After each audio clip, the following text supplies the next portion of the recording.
పిత పుత్ర పవిత్రాత్మ నామమున ఆమేన్. ప్రియ స్నేహితులారా, మీ అందరికీ దేవుని యొక్క ఆశీస్సులను తెలియజేస్తూ ఈనాడు తల్లి శ్రీ సభ మనలందరినీ కూడా దివ్యబలి పూజ పఠనాల ధ్యానాంశానికి ప్రేమతో ఆహ్వానిస్తూ ఉంది. మొదటి పఠనము యెహెజ్కేలు గ్రంథం 24వ అధ్యాయం 15వ వచనం నుండి 24వ వచనం వరకు, మత్తయి సువార్త 19వ అధ్యాయం 16వ వచనం నుండి 22వ వచనం వరకు. నన్ను అనుసరించాలంటే నన్ను మొదటి స్థానంలో ఉంచు అని ప్రభు ఈనాడు మనందరినీ కూడా అడుగుతూ ఉన్నారు. యెహెజ్కేలు గ్రంథం 24వ అధ్యాయంలో ప్రవక్త యెహెజ్కేలు తన జీవితంలో అత్యంత బాధాకరమైన అనుభవాన్ని ఎదుర్కొంటూ ఉన్నాడు. అయినప్పటికీ దేవుని చిత్తానికి విధేయుడిగా నిలుస్తాడు. ఈ సంఘటన మనకు ఒక గొప్ప సత్యాన్ని తెలియజేస్తుంది. దేవుని మార్గం ఎప్పుడు మనకు అర్థమయ్యే మార్గం కాదు, కానీ అది ఎల్లప్పుడూ మన మేలుకే దారితీస్తుంది. మన జీవితంలో కూడా కొన్ని సందర్భాల్లో ప్రభువా ఇది ఎందుకు అని అడుగుతాం. ప్రార్థించిన సమస్య తొలగకపోవచ్చు, కన్నీళ్లు పెట్టుకున్న పరిస్థితి మారకపోవచ్చు. అయినా విశ్వాసం అంటే సమస్యలు లేకపోవడం కాదు, సమస్యల మధ్యలో కూడా ప్రభువా నేను నిన్ను నమ్ముతూ ఉన్నాను అని చెప్పడం. మనకు అర్థం కాని సమయంలో కూడా దేవుని చేతిని విడిచిపెట్టకుండా ఉండటమే నిజమైన విశ్వాసం. మత్తయి సువార్తలో ఒక యువకుడు యేసు దగ్గరకు వచ్చి, నిత్య జీవం పొందాలంటే నేనేం చేయాలి, ఏ మంచి కార్యం చేయాలి అని అడుగుతాడు. అతడు చెడ్డవాడు కాదు, ఆజ్ఞలు పాటించేవాడు, మంచి జీవితం గడిపాడు. అయినా యేసు అతని హృదయంలో ఇంకా ఒక బంధం ఉందని చూశాడు. అందుకే నీకు ఉన్నదంతా మీ పేదలకు ఇవ్వు, తర్వాత వచ్చి నన్ను అనుసరించు అని చెప్పాడు. యేసు అతని సంపదను ద్వేషించలేదు. అతని హృదయాన్ని ఆక్రమించిన సంపదపై ఉన్న అనుబంధాన్ని తొలగించమని కోరాడు. అతనికి ఆస్తులు ఉండటం సమస్య కాదు, ఆస్తులే అతని జీవితానికి యజమానిగా మారడం సమస్య. అందుకే అతడు విచారంతో వెళ్ళిపోయాడు. ఈ సువార్త మనల్ని చాలా లోతుగా ప్రశ్నిస్తుంది. నా జీవితంలో యేసు కంటే ముఖ్యమైనది ఏదైనా ఉందా? మన సంపద కేవలం డబ్బు కాదు, అది మన అహంకారం కావచ్చు, కోపం కావచ్చు, క్షమించలేని మనసు కావచ్చు, మన పేరు ప్రతిష్ఠ కావచ్చు, స్వార్థం కావచ్చు, మన కోరికలు కావచ్చు, భయాలు కావచ్చు, లేదా మనకు ఎంతో ఇష్టమైన సంబంధం కావచ్చు. కొన్నిసార్లు మనం ప్రభువా నేను నిన్ను ప్రేమిస్తున్నాను అని అంటాం, కానీ యేసు మన హృదయంలోని ఒక మూలను చూపిస్తూ దీన్ని కూడా నాకు అప్పగించగలవా అని అడుగుతాడు. మనం యేసును అనుసరించాలంటే యేసుకు మన జీవితంలో రెండవ స్థానం కాదు, మొదటి స్థానం ఇవ్వాలి. యెహెజ్కేలు గ్రంథం మనకు బాధలో సమర్పణను చూపిస్తూ ఉంది. మత్తయి సువార్త మనకు అనుబంధాల నుండి విముక్తిని చూపిస్తూ ఉంది.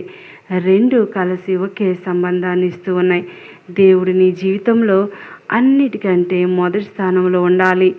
క్రైస్తవ జీవితం అంటే కేవలం ప్రార్థనలు చేయడం, దేవాలయానికి వెళ్ళడం, మంచి పనులు చేయడం మాత్రమే కాదు. యేసు మన హృదయాన్ని మార్చుకోవాలని కోరుతూ ఉన్నాడు. మనకు కోపం వచ్చినప్పుడు క్షమించడం, మనం దగ్గర తక్కువ ఉన్నప్పటికీ పంచుకోవడం, మన గర్వాన్ని వదిలి వినయంగా ఉండటం, మన ప్రణాళికలను విడిచిపెట్టి దేవుని ప్రణాళికలను నమ్మడం, ఇవన్నీ యేసును అనుసరించే మార్గాల్లో త్యాగాలే.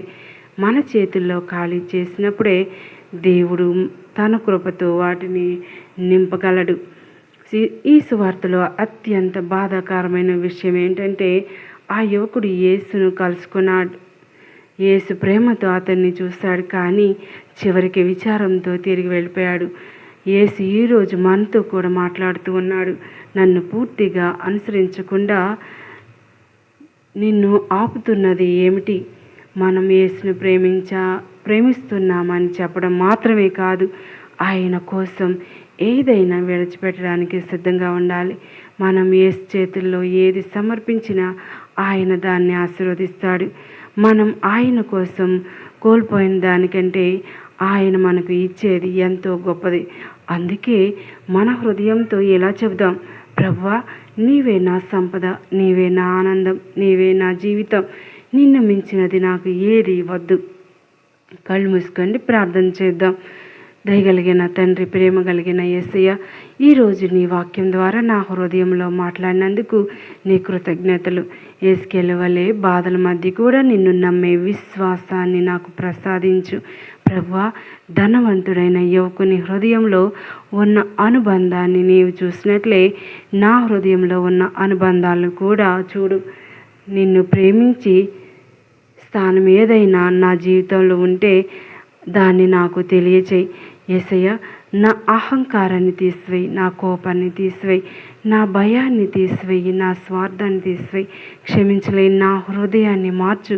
నీకు పూర్తిగా సమర్పించుకోలేని నా మనస్సుకు కృపను ప్రసాదించు ప్రభువా. నేను నిన్ను కలుసుకొని తిరిగి వెళ్ళిపోయే వ్యక్తి కాకుండా నిన్ను విని, నిన్ను ప్రేమించి, నిన్ను అనుసరించే శిష్యునిగా జీవించాలనుకుంటున్నాను. నా కుటుంబాన్ని నీకు అప్పగిస్తున్నాను. నా భవిష్యత్తు నీకు అప్పగిస్తున్నాను.